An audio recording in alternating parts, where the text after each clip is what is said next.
Kwa majina mimi naitwa Agnes Kerigo Mobi. Mimi kuaguka kwa baba kumenifurahisha sana. Juu mimi nilikuwa najiuliza kwani huku hakukuwa na mwana youth Kenya ingesimamisha imsupport juu huyu mzee miaka yake imeenda sana. Na sisi tuko na furaha juu huko ni kama alikuwa ameenda kufishwa na huko. Ndio siasa huku kwanza iwe imerudi nini chini. Sisi tuna furaha juu sasa kimeumana. Juu hiyo ndio tulikuwa sisi tunaga. Juu sina zote damasi ilikuwa zimetengenezwa. Sasa tunajua zote maba kuisha. Majina unaitwa nani mama?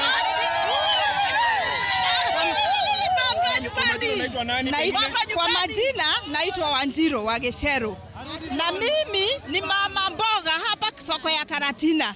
Mimi ninasema tumefurahi sana na ndio unasikia tunapiga sababu Mungu ameturudishia baba. Sasa tunataka baba akuje aingie Parliament. Sababu wao ndio wako wengi sasa. Tunataka akuje asimame kama vile alikuwa anasimama. Yeye ndiye alikuwa anaona watu yeye atatoboa asili. Vile kule watoto wetu wanaenda. Kwa hivyo tunamkaribisha sana na tunamtaka sana. Karibu nyumbani baba. Ladies and gentlemen, the fact remains that the people of Central Kenya had their reaction as far as Raila Odinga's fall is concerned. And actually, on this video here, I'm going to make an extensive analysis on their reaction, as you've heard from the people of Nyeri, particularly Karatina, that was captured by Citizen TV.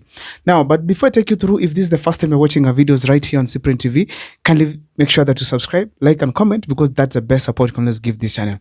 Now, when I listen to that lady, those two ladies speak, I take 2 points from there. The first one, it is that there's a lot of keenness amongst Kenyans when they look at these things that are happening as far as the political terrain of Kenya is concerned. Why am I saying this? When you look at that first lady who spoke, she's talking about that, wasn't there any other young man or young woman or young lady who could have been supported to go for the AUC seat? What does that mean? As far as the Raila Odinga's election is concerned, everyone else in Africa was thinking that probably Raila Odinga is old. And age was really a big factor as far as the AU election was concerned. Because that lady, that is Mama Mboga probably speaking, and she's giving her sincere observation that wasn't there any other young man or woman who could have been supported to go for this seat. That shows very well, everyone knows there's a lot of greed. There's a lot of greed for power that was being portrayed by Raila Odinga. They expose him to be a man who just wants power no matter the expense. And remember, Odinga family had been exposed before to be so greedy. Why am I saying so? If we go back to history, in Kisumu, the sister has never missed in the government of Kisumu. Well, why am I saying this? She first became the first speaker of Kisumu County Assembly. After being the speaker, she became the deputy governor. After being the deputy governor, she's now the women rep of Kisumu. And all these are happening under ODM party. So that means that constantly, she's being considered against any other woman who could be rising within Kisumu County. We had before another lady who was there. She was very okay. Against Mama Kitty, actually, she could have been given the seat again. But because it's Ruth Odinga family coming on board, you quit. Apart from that, I want to take you through to what we call the Iala elections. You know, Iala, when we had Oburu Odinga decided, no, I'm not going for Iala, so I'm in for any seat, so I'm stepping aside so that I can be able to support Raila Odinga. He supported Raila Odinga, the campaigns came and went. That is in 2017. Then Oburu Odinga was nominated to go to Iala, for heaven's sake. Against all odds, he's the one who was selected by the ODM party to go to represent Kenya at Iala, East Africa Legislative Assembly. That shows very well, Raila Odinga always considers his family. Selfishness. The greed for power. And other than that, even when now Raila Odinga, Iala, when Oburu Odinga had quit, still Raila Odinga took the daughter there. Amongst all those youths who are sacrificing supporting Raila Odinga, it's the daughter who deserved that seat. As if that is not enough. Remember, Raila Odinga is 80. Oburu Odinga could be now 82, 3, 4, 5. But still, for the senatorial seat, they gave him a direct ticket. And as we speak right now, there's no much that is happening from the Senate of Siaya. And indeed, he could have relaxed home because he's old and enjoyed the retirement. But Raila Odinga, they felt that, no, even if it's dying on the seat, let him do. but he has to be in parliament. That is not a good show when it comes to this kind of a thing.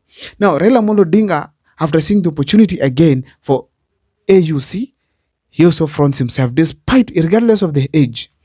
That is what this woman was talking about. A scenario where you have some greed for power instead of considering fresh blood to take on some of these things.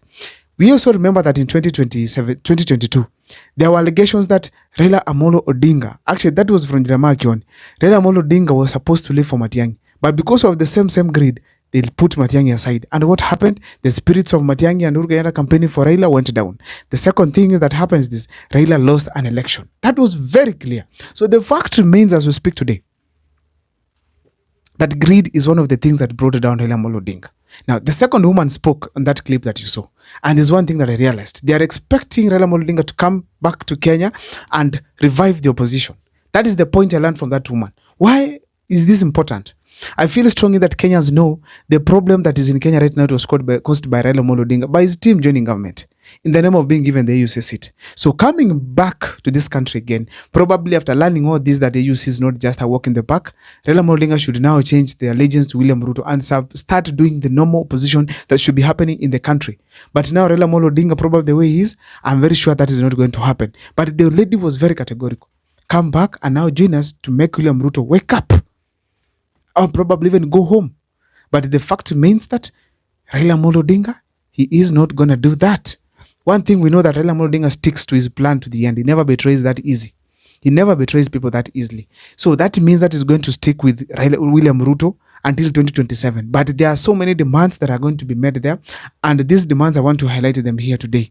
The first one is this: the deputy seat, the deputy president seat must go to Raila Amolo Odinga's side if Ruto wants the support. If not, they're probably going to support Kalonzo or even going to support someone else like Maraga. But going to be with Ruto without a deputy president seat, never. Another thing, at the ministerial post, you are probably now going to see more other ministers being included in William Ruto's cabinet from Raila Amolo Odinga's side. And probably this is the time now we have to watch closely. People are going to be sacked, especially the seat of Justice JB Muturi. That's going to be given to Raila Amolo Odinga's side. I don't know what's your take, but I hope to see it in the comment section, please. Now, apart from that, the PSS positions that we have are stagnant right now, yet to be appointed. We are going to have more people including the list, especially from Raila Amolo Odinga's side. That is very clear, considering that Raila Amolo Odinga is now going to be very active in the Kenyan politics. Apart from that, recently we had a declaration from the courts that Azimio are the majority in parliament. Ruto will have two options. Option one, relinquish the seat of the speaker to Raila Amolo Odinga's man. That is probably going to happen. That's the first option. The second one, okay, why am I giving that? If Raila Amolo Odinga had the majority, why not the compromising of the leaders? Probably, as we speak today, the speaker could be Kenneth Marende. But because of manipulation, it is now who? Moses Masika Wetangula. Now, another thing that I expect that is going to happen, whether you like it or not, the majority side must be decided either to go to Azimio where it belongs, or they relinquish the seat of the speaker. So it's going to be a two-way. Ruto to take the majority seat and majority leader seat, or take the speaker seat.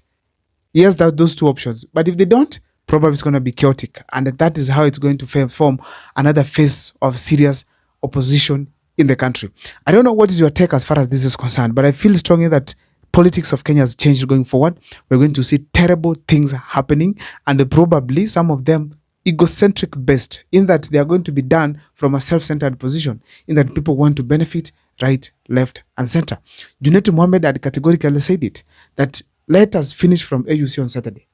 After Saturday, tunaenda kujua hii mambo, and probably people are going to soon starting to dance to the tune of Raila Amolo Odinga after the AUC elections. The ODM now is going to be revived.